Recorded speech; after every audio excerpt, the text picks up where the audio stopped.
So when I got to paint full-time, I just learned so many different, my values, not my core values, but the values of what you need and what your day-to-day is just changed totally, and realized I was never very social anyway, but I don't have the money to go out. So I stayed in and painted more. So not just quitting that I had time to paint all day, but by quitting I didn't have the funds to go out. So I had a lot of time to paint because it was all I could afford to do. So from 2002 on, I met my now and still boyfriend. We met in 2001, and I'll get on to current things, which is one project. Some of the paintings I brought with me are from a project called 31 Days in July. The project itself is doing one painting every single day in July for a total of 31 paintings. And each painting is inspired by something that happened in the news that day. So get up in the morning, read the paper. Oh, and also the rules we set forth were that it had to be on the cover of the Washington Post. So you get up, you read the Post, you look at the cover stories, and someday it's like, I know exactly what I'm going to do today. And then maybe paint for 8 hours until it's done. And other days I might have to think for 8 hours and go, uh-oh, time's ticking, I haven't thought of my idea yet, and I have to get this painting done. I don't allow myself to go to sleep until they're done, because otherwise I can't sleep, and I'm just going to have 2 to do the next day. So that is the basis of the project, is doing one a day, each one inspired by the news. But the way the project started is a good part of the art also. So Matt and I were recently dating. He is a full-time painter, and we were trying to think of an idea of a project we could both do together, but not together. We would do our own paintings, but it would be a project that we can kind of call ours. And I thought at the time, he doesn't think I can do this. Because, you know, he'd been painting full-time, and I was so new to it, and I was not that prolific at all. So I didn't say anything at the time. I was like, I'll show him. Like, this is a challenge, and I'm going to succeed, and then some. So after the month was over, and I really pulled it off, and I was very proud of what I had done. It was very inspiring to have done it, and so motivating to have to solve a problem every day. It really gave me a thirst for being more prolific, and this whole problem-solving aspect I realized I kind of missed from the working world. When you're out on your own, you need to be very self-motivated, and you don't have deadlines. If you do have deadlines, you have to set them yourself in order to get stuff done. So this was like a deadline every day that I had to solve a problem. So I loved it. Again, back to the type A thing. I'm just like, it really hit a core with me. And he admitted after the first year of the project that it was a challenge that he didn't think I was going to be able to step up to, and he was very proud of what I had done. So the project is now 5 years in. We've done it every July for 5 years. And it's been an amazing, the idea for the project was the war had just started in Iraq in March, and this is when we came up with the idea for it. And we're like, oh, let's see where it is in a couple of months, and let's document the world every day for a month. Never thinking that 5 years into the project, we'd still be painting about the war and still be painting about a lot of the same issues that motivated the project to begin in the first place. So I'll sort of talk briefly about each of these 3, but there are 31 of them for each of the 5 years, so you can see them all on my website as well.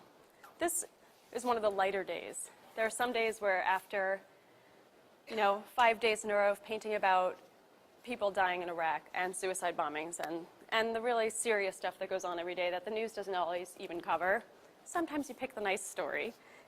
Actually, that's horrible to say. This wasn't even that nice of a story, but at least nothing in the news. News tends to be bad just inherently. This was at least a not so heavy, let's just say. So this one's called Birdman. This day, if anyone remembers, this was July 30th of last year.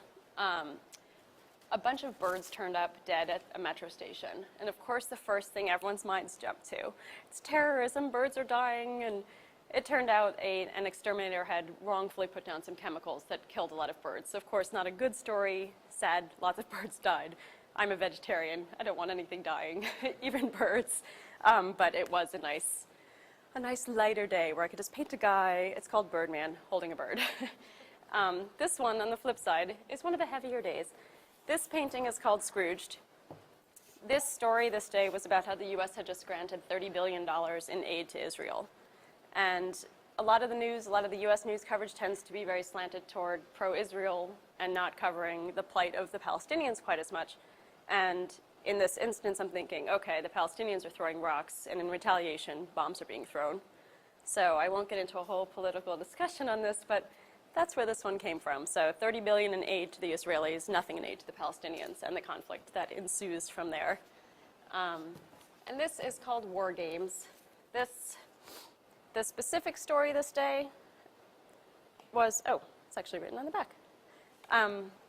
The military operating war games just as they play out different scenarios. And the idea of the term war games to me has always struck a chord and always made me a little angry. It's not a game. Maybe they should call it war practice or war technical experiments or whatever it is. So war games, my take on that is it's not a game.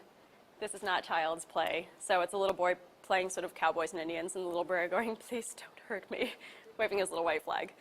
So these are just 3 examples of this pastoralized 31 days in July. And on to the other paintings that are here. These 2 were somewhat inspired by the same subject. The top painting is called Mommy's Little Helpers, and this painting is called Jeweler with Pierced Nipples. The motivation behind them, my paintings tend to come from many different places, and to tell the story of what inspired a specific one could either be a 20-minute lengthy discussion, or I could boil it down to, you know, after I think about it longer, I can kind of figure out more, even what I meant after the fact. But to backtrack a little bit, I have personally never wanted to have children. It's something that in my teen and 20s, people were like, wow, what do you know? You're a 20-year-old, you're a teenager. Finally, when I got in my 30s, they stopped questioning me and believed me that I'm not having children. So these kind of are on that subject somewhat. Mommy's Little Helpers came about, I was joking with a girlfriend of mine who has 2 kids, and, well, that's one part of it, and then sitting around with my boyfriend, Matt, talking about not having kids, and my friend was saying, well, sometimes, you know, you can send, I was on the phone with her, she's like, Emily, go get me something, and I'm thinking, isn't that kind of handy, a little kid to send in and get you things. So when Matt and I were painting one day, we paint together pretty often, our drinks ran dry. And we were joking, wouldn't it be nice to have a kid to like, hey, go fetch me another martini? Horrible joke. But, you know, it was jokingly said. But that is the root of this one is, don't want children and making jokes about, wouldn't it be handy just for these little 3 instances? But everything else is nothing that appeals to me. Jeweler with Pierced Nipples, also long story, but the boiled down point is, I have dabbled a lot in the past with different kinds of crafts. I've done some sculpture, some photography, some jewelry making in college. The idea being, here's a mother, and she is still creating some art, but as, again, talking to my friends with kids, they do tend to get totally immersed in their children, whether they want out or not. Everything becomes about the kids, which is how it should be. But even mothers will admit, the happiest mothers will admit, like, sometimes you get a little crazy when you're talking in baby talk and only watching Barney all day.